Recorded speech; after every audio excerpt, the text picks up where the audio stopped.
Let's imagine you're an auto body repair shop owner and you just acquired the scan tool that everybody's been raving about, the MS906BT. Now, you finish your first post repair and you're about to deliver the client.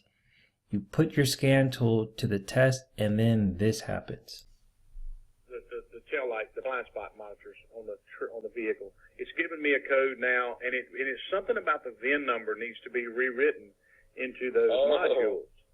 Yeah. And I tried to go into the tool truck dropped me off. I haven't purchased it yet. He just dropped me off the 906BT here to play with and see if that was what we were looking for. And I went into it a little bit last night, and I erased most of the codes. But it got to that point where I couldn't write the VIN number. Did you find the option, or no? I did not even find. I watched your video, and I never found the screen that's got like read VIN and the write VIN. So believe it or not, guys, I get at least one auto body repair shop owner who calls me when they buy the tool and they discover me and my services afterward. Normally, I just refer them to their local dealer, but once a year, what I'll do, if I'm feeling generous, I'll just go out and help the person without expecting anything back, okay? And this is what I'm going to share with you guys today. So today I'm going to share with you how to calibrate a rear side obstacle detection sensor. And for those of you who are new to my channel, my name is Curtis Harden and I'll be your diagnostic consultant presenting this case study. So in today's case study, you will learn the following: how to code a used taillight replacement on a 2016 Ford F-150. Second, where to obtain Ford's as-built data in order to code the sensor step by step. And third, key points to remember in this case study. So with that, let's jump into this presentation. So the product that was used was the MS906BT, but any stage 2 or stage 3 device will be sufficient to execute this programming procedure. So that includes the 906TS, the MS908, and the Maxisys Elite, okay? The client's in the auto body repair industry and is working on a 2016 Ford F-150 King Ranch. So just to give you a bit of background, he replaced the whole bed of the truck, and by default both tail lights along with the modules that were built into it were replaced. The client erased most of the codes, but there was a fault remaining in the rear blind spot detection module. So my goal was to see if the 906BT could code the side obstacle detection module. So to give you a visualization of the component we're working on, here's a diagram of the tail lights and all the components in it. Okay, look at the part number 14C689. This is the sensor that we're going to code. So after you select the year, make, and model of the vehicle, you're going to look for an icon that says programming. Then select programmable module installation and it will take you to this exact menu that you see here.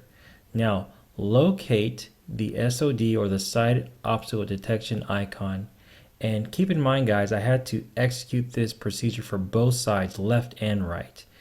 And in this demonstration we're going to start with the left hand side.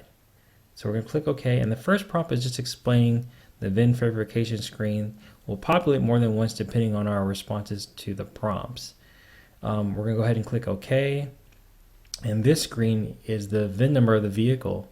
You can click yes to verify it. You can check and just click yes, and then we're going to follow the prompts. Shift the ignition switch to the off position. Now what I always tell my clients to do is to always have the original module in the vehicle, so the Maxisys can first capture the data from that module. Then our software will prompt you when to install the new module accordingly, okay? But in this scenario, the client did not have the original module, so it's not the end of the world, guys, if you don't have it. You know, you can still execute the procedure. So install new module, and as you can see, you just follow the prompts. Very, very simple. So I'm just waiting for the client to click OK.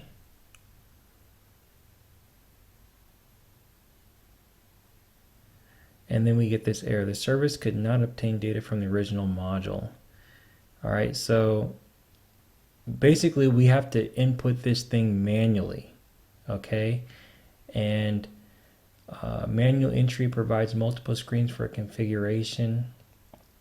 Okay, so when I saw this screen, I knew exactly what they were talking about.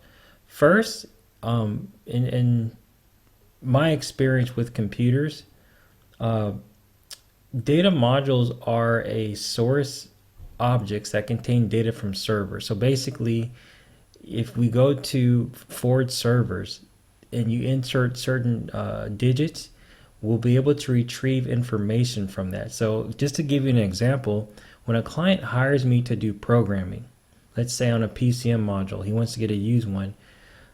First, I'll go to Ford's technical information site and I'll put in the VIN number, and the VIN number will give me everything about that vehicle in terms of all the components that are in it, and more importantly, it's called tear tag information, and it's a 4-digit code that displays the PCM hardware level of the vehicle. Now if you're going to buy a used PCM and let's say everything else is the same but the 4-digit code is different, chances are you're not going to be able to program that module. But this is something that I'm going to discuss on another day. But what I want to do is I want to show you step by step on how and where I was able to get the as-built data. And to do this, first I'm going to write down the 7-digit number that you see on the top here, because we're going to need it to retrieve the relevant information to input back into the Maxisys.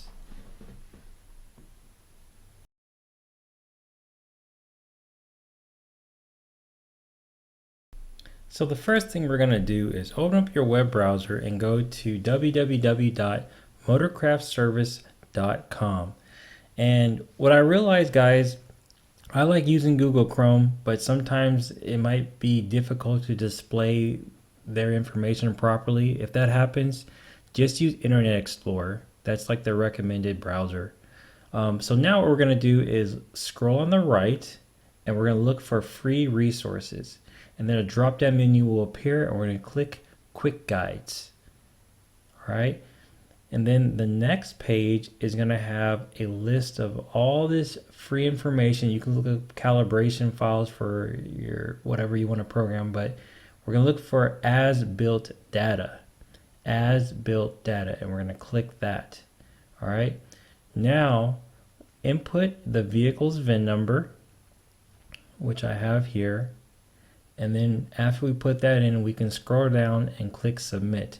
Now make sure you have that 7-digit code handy. In our case, our 7-digit code was 7C4. Okay.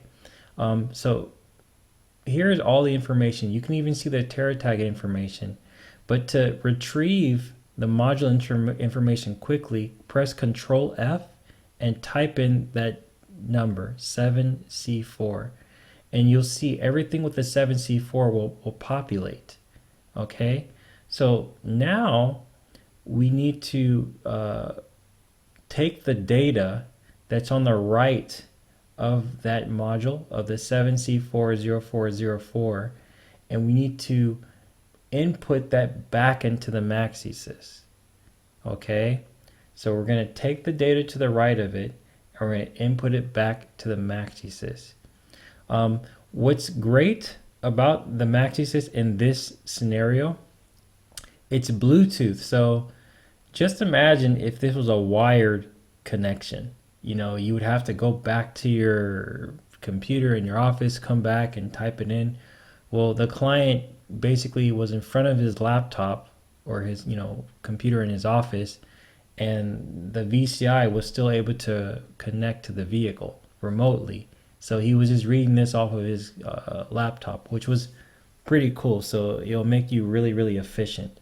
But yeah, so it's hard to see, but the digits on the right of this particular number is 98000065. Okay, so I'm going to go back to the Maxisys and I'm going to put that back in there. Okay.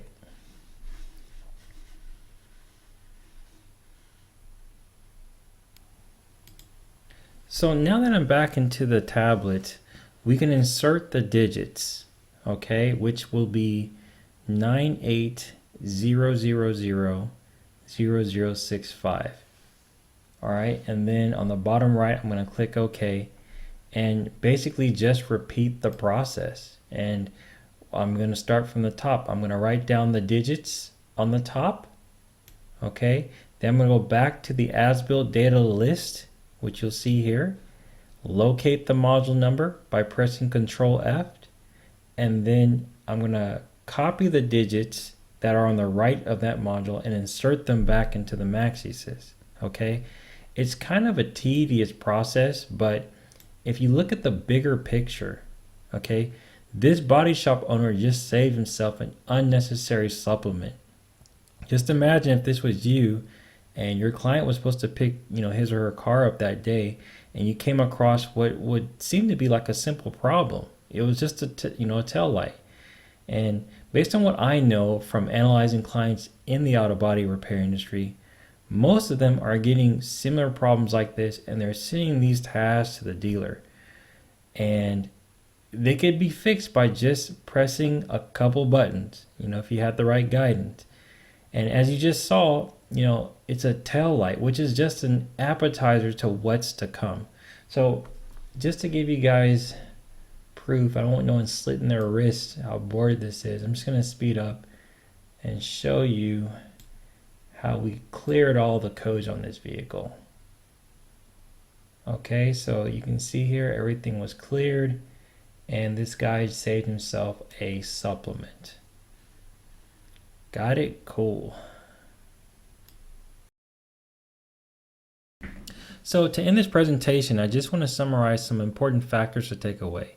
First, when replacing a module with a used module, it's always good to leave the original module in the vehicle so that the Maxisys can extract the data from it first. Okay? Then install the replacement module when prompted to do so accordingly. All right? Second, use the Ford Motorcraft Service website in order to obtain as-built data as well as tear tag information if you want to replace modules, and make sure you have the right hardware level. Okay, you can also check calibration files that are available for whatever vehicle or module you want to program. Okay, and lastly, this case study, believe it or not, is a reoccurring event that a lot of auto body repair shops face on a weekly basis, which brings an opportunity for you, depending on who you are. If you're a mobile technician watching this video, I can tell you the auto body repair industry is behind in terms of diagnostics and coding. Okay, so if you're focused on this niche, it's a very lucrative one. Okay, also, if you are an auto body repair shop owner watching this video, and depending on your expertise level, getting the scan tool is just 1/3 of the formula for success. Okay, many of my clients that are mobile are called by guys in the auto body repair shop industry, and they actually have our tools, but the problem is they don't know how to maximize the tool to its full capacity. And if this is you, I would highly recommend you give me a call. Okay, this way I can assess your needs and align you with the right tool, and then consult you in the right direction that will allow you to keep your work operation under one roof. Okay, so with that, guys, this is Curtis Harden signing off. Take care, and I'll see you in the next video.